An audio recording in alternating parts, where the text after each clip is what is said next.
The South African government has yet again had to dismiss U.S. President Donald Trump's claim of human rights abuses against white farmers. This after Trump says he will boycott the G20 summit in Johannesburg this month on the basis of the unsubstantiated claims.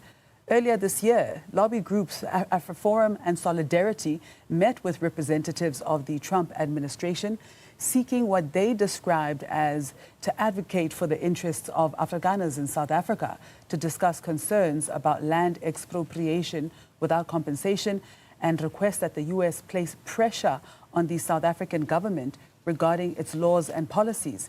And this has since snowballed into heavily fractured diplomatic relations between South Africa and the United States, and seeing Trump offer refugee status to Afrikaners. The Separatist. The second faction that is not good for the country are the Separatist type. They see South Africa as predestined land given to them by God or nature, with prophecies to back that up. South Africa is more of a God-given homeland that they were predestined to occupy and possess. The main figure in this group in South Africa today is a man called Willem Petzer. Willem Petzer is a South African political commentator, digital content creator, and activist known for his focus on Afrikaner interests and the South African farming community. Based in the Gauteng region, he has established a significant online presence through his YouTube channel and social media platforms. Willem makes some great videos and is right to advocate for his people, his culture, and his beliefs. It is one of the things I like about him, actually. Perfect! The shortcoming is the bottom line of his work, which also includes the misguided effort of apartheid revisionism. The bottom line of all his work, once he gets really down to it, is that Willem wants an Afrikaner state or homeland, somewhere here in South Africa.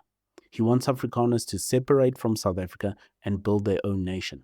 I know Willem considers himself a student of history, so the question has to be asked for the separatist, that have you really studied history? Do you really know what happens when someone wants to push a country towards fracture or for one group to secede from that country? The most important thing about the Battle of Shiloh is that it is the first big battle of the Civil War. You know, we'll have other Shilohs come along after this, just with different names, Antietam, Chickamauga, Gettysburg. But you have to remember, this is the first one of this kind. Americans don't know anything like this. There are more casualties here than there are men in armies in the Revolution or the War of 1812. Shiloh, although it's not on the Mississippi River itself, is still the largest battle that is fought in the Mississippi Valley campaign. Another figure in the separatist movement is Cape Independence advocate Phil Craig. Phil Craig is a British-born, ironic, South African political activist and co-founder of the Cape Independence Advocacy Group. He is a primary leader and spokesperson for the movement seeking to establish the Western Cape as an independent, sovereign state separate from the Republic of South Africa. The separatist movement in South Africa exercises some of the shallowest thinking you may witness, devoid of historical reference and context. For one, if Willem wants an Afrikaner state, I do not see why he shouldn't have one, and others who would like to join him should do so as well. Yet why assume that South Africa and all its other people should just give you one here, on this land? Isn't that a bit presumptuous, given the history? Same goes for Cape Exit. Why do the separatists feel so entitled to a piece of what is now called South Africa? The separatists often reference 1910 as the beginning of South Africa, and that before that, things were far more separate. Why only go back to 1910? What if someone says they want to divide the land by 1510 boundaries based on the peoples that were here then? What then? The separatists can have a place for themselves and separate from South Africa if they want. That is their right. I don't have a problem with that. Why not the Netherlands? Why not in Germany, France, England, or anywhere else on the face of the planet? Argentina, many places on this planet would be glad to have these people who want out of South Africa, because many of them are very skilled and very productive people. Why not build your separatist homeland anywhere else on this planet if you just can't stand to be part of South Africa and with all these other people in South Africa? Even the US would be glad to take in many of the people that want to separate from South Africa. In America, People can even buy an entire town. Why not make a new Krugersdorp, a new Falk, or a new Port Elizabeth, somewhere in an old town that you can just buy out in the United States? Why not? If you want out, really do it then. Why keep fighting for South Africa and yet saying you want nothing to do with it and all those other people of different colors and different cultures in the country? Just stop. This is ridiculous. No one is forcing you to be here, and no one is chasing you away either. Build your separatist dream anywhere you want. Do not presume that you're going to have a piece of South Africa just because you want it. Come on now, dog. Come on, man. No group is entitled to pieces of South Africa just because. This is giving Zionist vibes. People who know history will tell you secession is bad for countries and for people therein. Instead of fighting to separate, why not do one of two things? Leave altogether and restart somewhere else. Or do the best option. Why not work with your countrymen to change and build this country that you say that you love? The separatist view is the view of only entitled people who do not understand history and how nations work. Not to mention the obvious complete ignoring of the historical record of South Africa on land, apartheid, and colonialism. It is shallow-minded entitlement that gets a person to think that this is even a good idea in the first place. So why does this idea exist?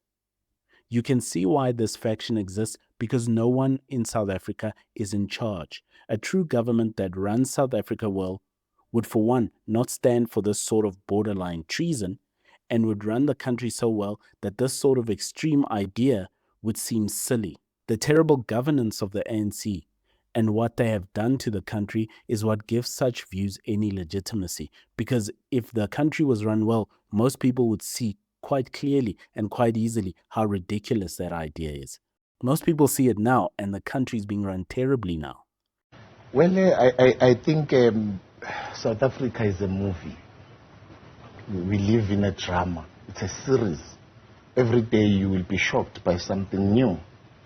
We have even forgotten what shocked us 2 weeks ago. These ideas start to sound good to people when the country is in such a terrible state as it is today. They even forget all history and context, some of them, because they want to. The best idea for those who really want to form a homeland is that you can just form it somewhere else on the planet, because no one is chasing you away. No one is chasing these separatists. They want out. If you want out, then really do it. Really go out. It would be best to pursue this sort of homeland that you want on another piece of land. Doing it here will resurrect history, and that always ends in bloodshed and tears, no matter where it's tried in the world. Those who know history will tell you that the separatist is a shallow and limited thinker. That is why their idea must fail. The separatist is a man who has fallen in love with an idea and not the reality of that idea. They are people sniffing their own farts and thinking themselves enlightened. They forget what 1994 actually was. It was not some love fest coming together. That is the outward picture. That is what happened amongst the population once the deal was struck. In truth, what the end of apartheid was a peace treaty, a decision to come together and try to build a nation. What South Africa is going through now is not unique in history or in any nation that have gone through the sort of things this country has. Terrible as it may be in South Africa now, these are the growing pains that, if dealt with correctly, lead to great nations, even empires. If they left to fester, they lead to banana republics. We are here from the ANC, one love, one family, from the ANC. Ne? The separatist is blinded by entitlement, hate, anger, and if I were to give him an olive branch, perhaps disappointment as well. But the separatist is too blinded by these things to think clearly and come up with an actual, real solution, not this limited thinking idea. South Africa can actually be changed and saved. History does show us that, actually. It has already happened at least 3 to 4 times in South Africa alone in the last 120 years by my account, that this country has been pulled from the brink and saved. This current problem is not even as difficult as some of the problems we've dealt with in the past, that we have already overcome. The separatist will bring more havoc and strife, all of which will come with destruction and blood. While the plain truth is that all of this separatist idea and all that it will bring with it is that it's both unnecessary and avoidable, because what they are proposing is not even a good idea or a necessary action. They are solving for the wrong problem and will only make things worse. That is why they must fail, which includes the option of leaving altogether. If you dare, buy us a coffee. The link is in the description. Why are you running? Why are you running?